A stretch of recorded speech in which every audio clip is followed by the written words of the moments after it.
Hey, on today's episode, we talk about Matt and I's fascination with The Office and how you can get better at budgeting. This is Pastors on Pot.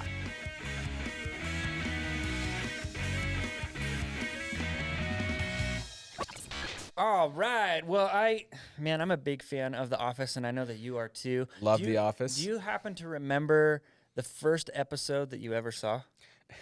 Yeah.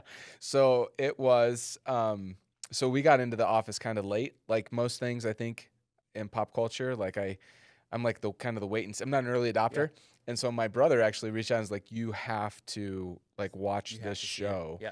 And it was, so I tuned in, and it was where Mike is having to have the conversation about being gay friendly in the workplace, and he kisses Oscar. That was my introduction to The Office. Yeah, that's funny. My first episode was when he burned his foot in a George Foreman grill, and Dwight cooking bacon.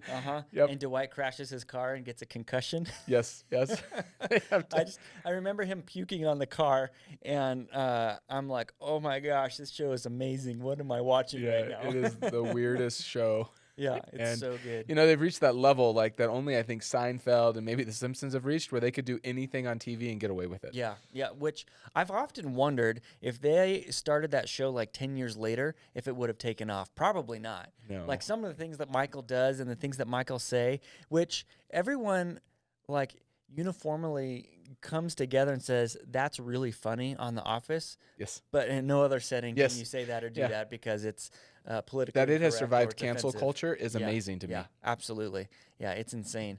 So good, though. I know that you and I, we both like to watch it. We like to talk about it. We reference it all the time. There's also some really cool podcasts out there that I just wanted, in case you're listening to this podcast and you're like, man, I really want a good Office podcast. There's two of them that are out there. One is Office Ladies with Jenna Fisher and Angela Kinsey, and they actually go episode by episode and kind of give you a behind the scenes of things that were going on during those episodes, and so that's a lot of fun. There's also on Spotify with Brian Baumgartner, who plays Kevin on The Office. Yep. He hosts Oral History of The Office, and they go through how The Office came into being, you know, from its original foundations in Britain, how it came over, all the conversations they have, so producers, fantastic. network. It's so good. So good. And so if you want to know more about the oral history of The Office, check that out. I don't know if Jenna Fisher, if Office Ladies, do they have cursing in that? I don't know if they... At times they have, Okay, they do? Yeah. Because I know that in oral history they curse all the time. There is a lot of that as well. Just FYI. That's a good spoiler alert. Yeah, there you go. Yes.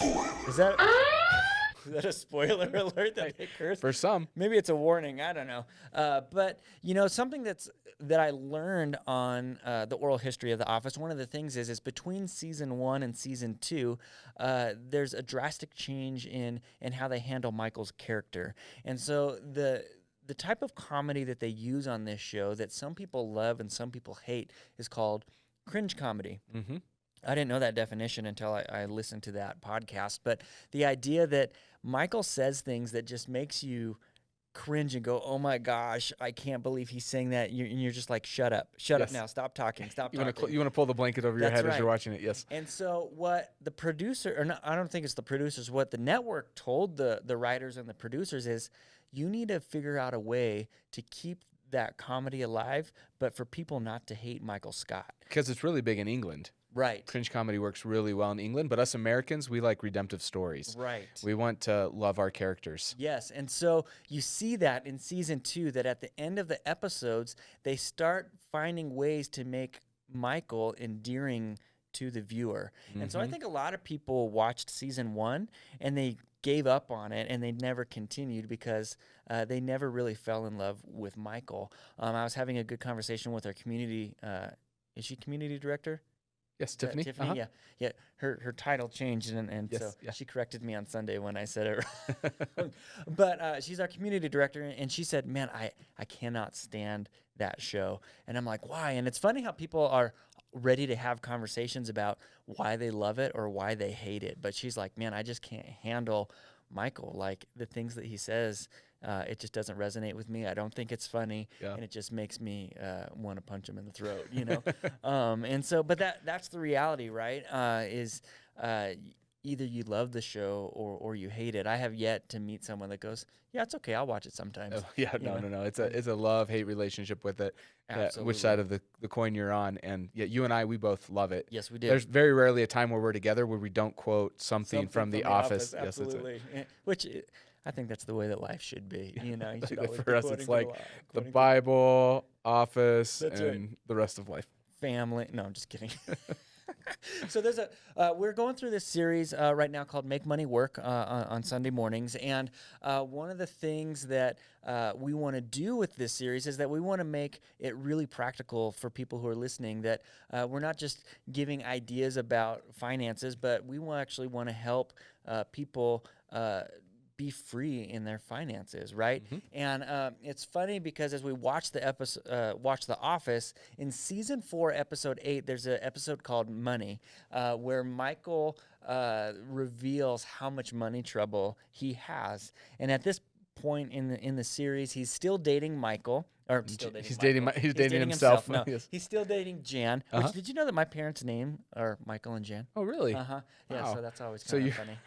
Yeah, so they're dating, and Jan at this point has lost her job in New York, and she's now living with Michael and spending all of his money. And so she's redoing the condo. That's right. She buys a Porsche. That's right. All of this stuff. She's starting her own side business. Remember her candle business? Yes. That I'm sure that's draining all kinds of money as well. And so Michael, I can't remember where it is. It's close to this when he actually gets another night job. As a telemarketer? As a telemarketer. Yeah, he goes to be a telemarketer during his, That's right, in order to make ends meet. And now he comes into the office and he's just in all kinds of financial debt, financial trouble. And so he starts having conversations with people around the office on how do I get my money to work for me. And there's this really funny quote. He's having a conversation with Creed, who Creed is just always off the rails. You never know what he's gonna say. Crazy. And so this is Creed's advice, because Michael's like, man, there's got to be. Actually, Kevin's there too. Yes. And he's trying to figure out what's the magic potion for me to get out of all of this debt. And Creed says this. Don't go by Monopoly, man. That game is nuts. Nobody just picks up get-out-of-jail-free cards. Those things cost thousands. So he's talking about, is there an instantaneous way to get out, like a get-out-of-jail-free card, you know? And Creed's like, dude, you can't. It doesn't work like that. Doesn't work like that. You have to pay all kinds of money. Which is like a total shocking moment, right? Because Creed's always like cast as the crazy guy, but every once in a while he has these like lucid moments of.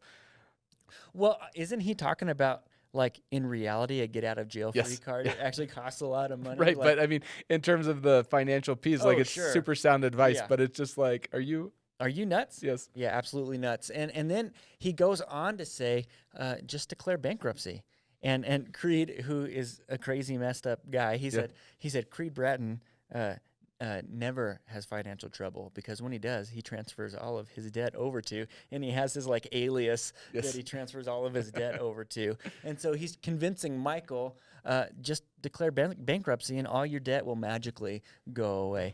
And I declare bankruptcy! And so Michael goes into the room and just declares it to the office. And is it Jim or Oscar? I can't remember who. I think it's Jim that just says something like, you can't just declare it and all of your financial problems Jim, go away. Like Absolutely. It doesn't work like that.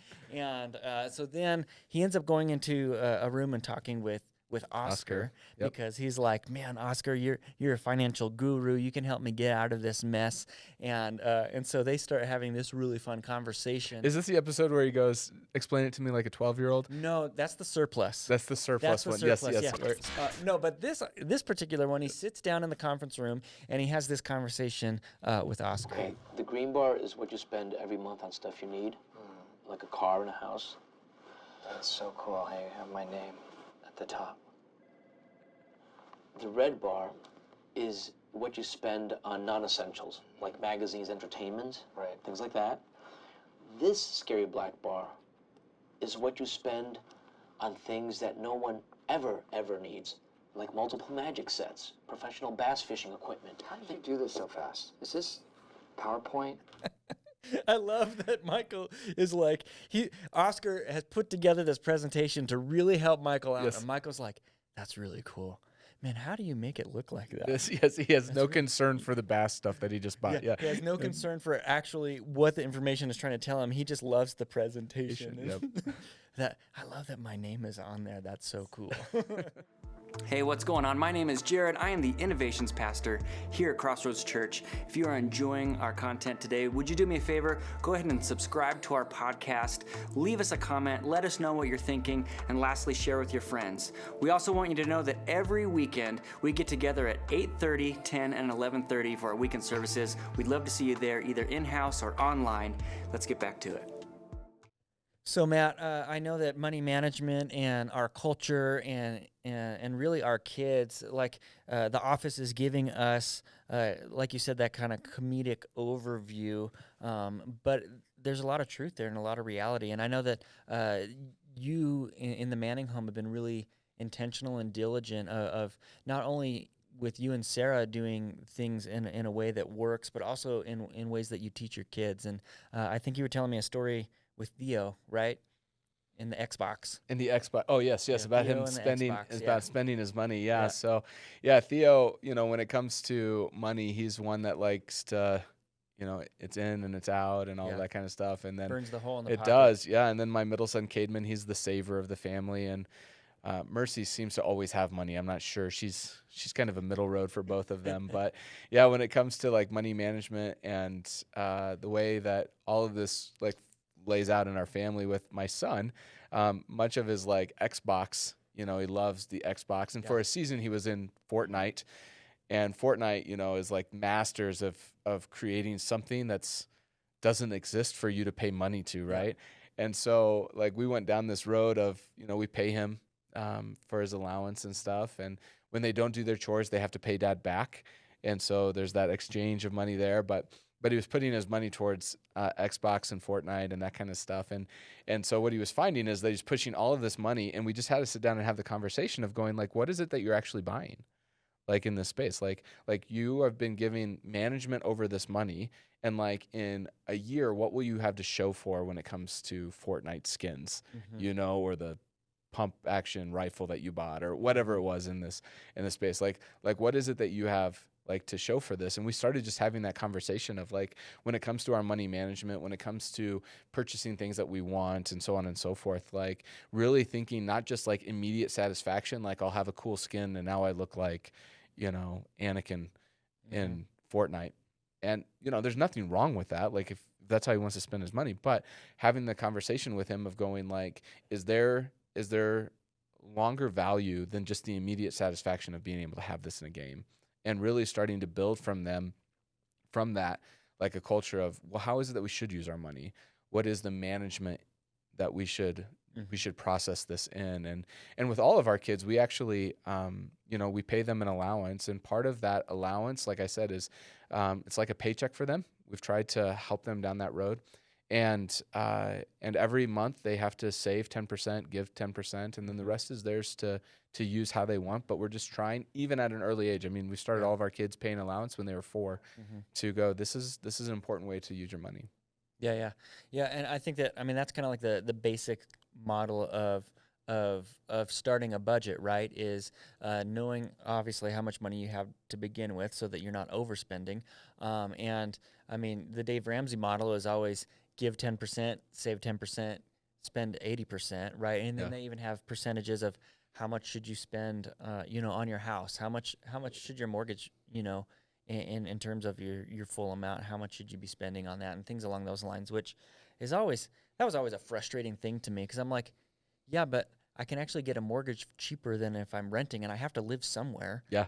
So that one was always, I don't know. We went through Dave Ramsey when we first got married, and it was like by week 3, I'm like, dude, I don't have any more money to put in these things that you're telling me to put things into. Like, I was done last week. Yes. Like, come back when I'm making more money. I don't know, But that was my frustration with going through the Dave Ramsey process. But I think that you had even more than and then give, save, spend. Didn't you say that there are a couple more things that are kind of in the equation? Yeah, I think that when it comes to the way that we Americans really like use our money, like, if we was to put like a category of priority, like typically category number 1 is just like spend on myself, right? Like spend money on what I want. And then category 2 would be like debt. Category 3 would be to make sure my taxes are paid. Category 4 would be savings. Category 5 would be give to God. And that's typically how we prioritize. And oftentimes in the world that I think is like the better is if we flip that on its head, where we go, we give first, the scriptures speak to giving of our first fruits. And so we give first, right? And then we save, pay our taxes, and then save, and then whatever's left is what we have left to spend.